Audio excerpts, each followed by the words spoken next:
Kisah pemuda kaya, anak bos besar, pemilik 73 perusahaan, yang menjadi cleaning service.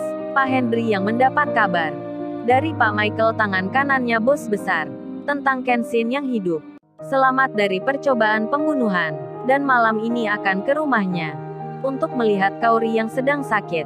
Pak Henry pun terkaget jadinya. Tak percaya dibuatnya, dan Pak Henry menjawabnya, "Iya baik Pak Michael. Saya akan menjaga keselamatan Tuan Muda, meski dengan nyawa saya sendiri." Percakapan pun selesai. Istrinya pun sangat penasaran. Bertanya-tanya di hatinya, memang ada apa dengan suaminya? Sampai bilang nyawa segala. Istrinya pun bertanya, ya ada apa ya memangnya? Kok barusan ini bicaranya serius sekali? Pak Henry pun tak bercerita tentang Kenshin yang masih hidup dan akan ke sini malam ini. Pak Henry hanya berkata, "Oh ini Ma, ada tamu penting yang akan melihat Kaori. Jadi para pembantu di rumah ini, kita suruh keluar sementara. Nanti kita inapkan di hotel saja, termasuk security juga. Pokoknya jangan ada orang lain di sini, kecuali keluarga sendiri." Mamanya Kaori pun bertanya, "Lo memang ada apa ya? Bukannya kalau ada tamu, para pembantu yang akan membuatkan makanan dan minuman. Ini kok ayah bilang, malah meminta mereka keluar." Pak Henry pun menjawabnya, "Sudah Ma lakukan saja, seperti yang ayah minta, karena yang datang nanti orangnya penting sekali. Tak boleh ada orang luar yang tahu. Ayo Mama cepat beritahukan pada mereka." Apa Mama nggak khawatir dengan Kaori? Ini juga demi kebaikan dirinya. Ayah yakin Kaori malam ini akan langsung mau makan dan menjadi sembuh nantinya. Istrinya pun bertanya, "Kok ayah bicaranya yakin begitu? Pasti ada lagi ya, pemuda yang mirip dengan Kenshin.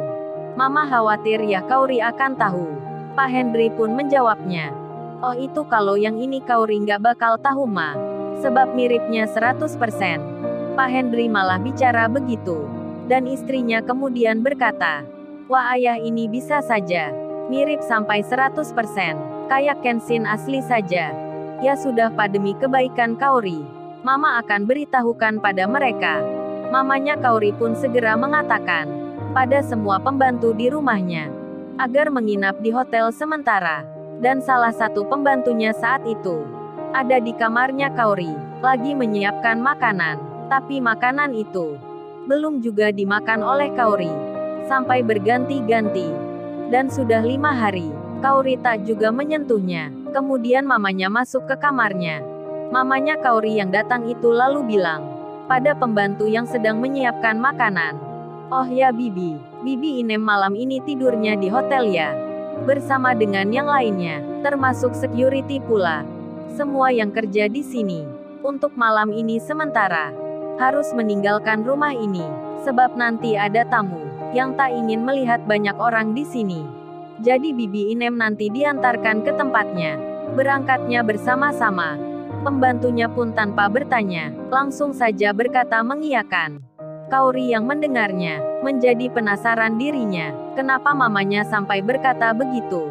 Memang ada tamu siapa? Hati Kaori bicara sendiri, dan Kaori pun berkata, "Memang siapa Ma yang mau datang? Pakai minta tak mau ada orang banyak di sini." Mamanya pun menjawabnya, "Oh ini Kaori, seseorang yang akan melihatmu. Ayahmu yakin nanti kamu akan baikan dan segera akan makan."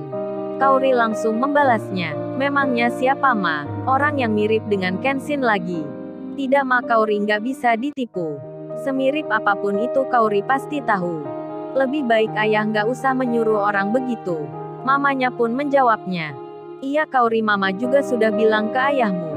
Tapi kata ayahmu, 100% mirip Kenshin, dan kamu akan baikan." Entah mengapa juga, semua orang yang kerja di sini disuruh keluar. Mama pun tak setuju. Tapi ayahmu tetap memaksa. Jadi Kaori hargai ayahmu yang ingin membuat putrinya baikan. "Kamu makan ya Kaori, biar orang yang mirip Kenshin gak datang ke sini." Kaori pun menjawabnya, "Tidak Ma, Kaori nggak lapar. Kaori lagi malas makan." "Sudah Ma, tinggalkan Kaori sendiri. Dan jangan diizinkan orang luar masuk kamar ini." Kaori tetap saja menolaknya, dan mamanya pun membalasnya, "Kamu nggak lapar gimana Kaori? Sudah 5 hari nggak makan. Nanti kondisi kamu makin sakit Kaori. Kaori pun hanya diam. Tak menjawab mamanya lagi. Sedang di luar sendiri, Pak Henry nampak sibuk sekali. Memasang CCTV di pintu pagarnya. Dan menyiapkan pengamanan. Dengan alat seadanya, tak lama berselang, sejumlah orang pun datang. Rupanya itu orang-orang kepercayaan bos besar, yang hendak membuat aman rumah ini. Sebagai jaga-jaga antisipasi, Pak Henry pun menyambut mereka. Istrinya pun jadi bertanya, termasuk Kaori yang melihat di jendela. Kaori itu berkata di benaknya, mengapa ayahnya meminta orang lain untuk datang ke sini, tapi pembantu dan security yang disuruh keluar. Di tengah rasa sedihnya, Kaori bertanya dalam hatinya. Hingga beberapa jam pun berjalan. Sekarang menginjak pukul 10 malam. Yang ditunggu pun akhirnya datang. Pak Henry mendapat kabar kalau Kenshin akan ke rumahnya dengan dikawal mobil bersamanya. Harap bersiap dan mengamankan keadaan. 10 menit kemudian, masuklah 3 mobil ke halaman rumahnya Pak Henry. Para pengawal sudah berjaga-jaga, menempati posisi masing-masing. Pak Henry nampak deg-degan sambil berdiri, karena sebentar lagi akan melihat Kenshin, tuan muda yang dikabarkan meninggal. Ternyata masih ada. Istrinya pun berdiri di sampingnya. Mamanya Kaori itu masih mengira yang datang ini adalah seseorang yang mirip saja. Kemudian pintu mobil dibuka. Keluarlah Kenshin. Terlihat Kenshin memakai helm di kepalanya, karena diminta orang yang mengawalnya. Hingga Pak Henry pun belum melihatnya. Apalagi Kenshin memakai jaket yang tak pernah dilihatnya. Begitu juga mamanya Kaori. Kemudian Pak Michael berkata, "Oh ya Pak Henry langsung masuk saja ke tempat putrinya. Karena lebih aman nantinya." Mamanya Kaori pun merasa bertanya-tanya. Mengapa pemuda yang datang ini harus dikawal 5 orang segala? Bahkan untuk masuk ke rumahnya, tetap diiringi di sampingnya. Pak Henry pun mengantar ke kamarnya Kaori. Kenshin belum melepas helmnya, yang wajahnya tertutup kaca yang hitam.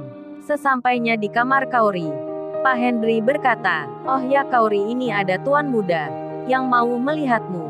Di saat itu orang yang mengawal Kenshin tak ikut masuk ke kamar. Mereka ada di ruang tamu. Kaori yang dibilang ayahnya begitu.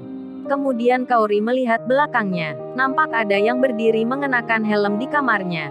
Kaori pun menjawabnya, "Siapa ya ini? Suruh keluar saja ya." Kaori tak bisa dibohongin lagi. Sama seperti kemarin. Pak Henry pun membalasnya, "Dilihat dulu Kaori, belum melihat kamu sudah tak terima."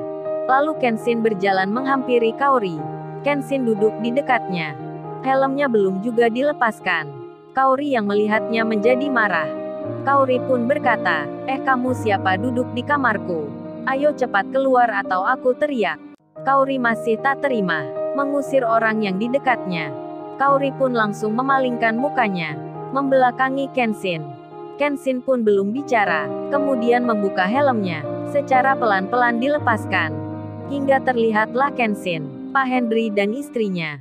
Langsung terkaget dibuatnya. Pak Henry menangis lagi. Mamanya Kaori pun demikian. Deg-degan jantungnya. Bahkan tak kuat berdiri, karena terlalu kagetnya melihat orang yang dikatakan meninggal ternyata masih hidup. Mamanya Kaori pun tak percaya. Masih melihat Kenshin. Kemudian Kenshin menyapa Kaori. Kaori, apa kamu masih marah ya sama aku? Kok mukanya dipalingkan? Sama kekasihnya kok begitu? Nggak suka ya aku di sini? Kalau nggak suka aku pulang saja."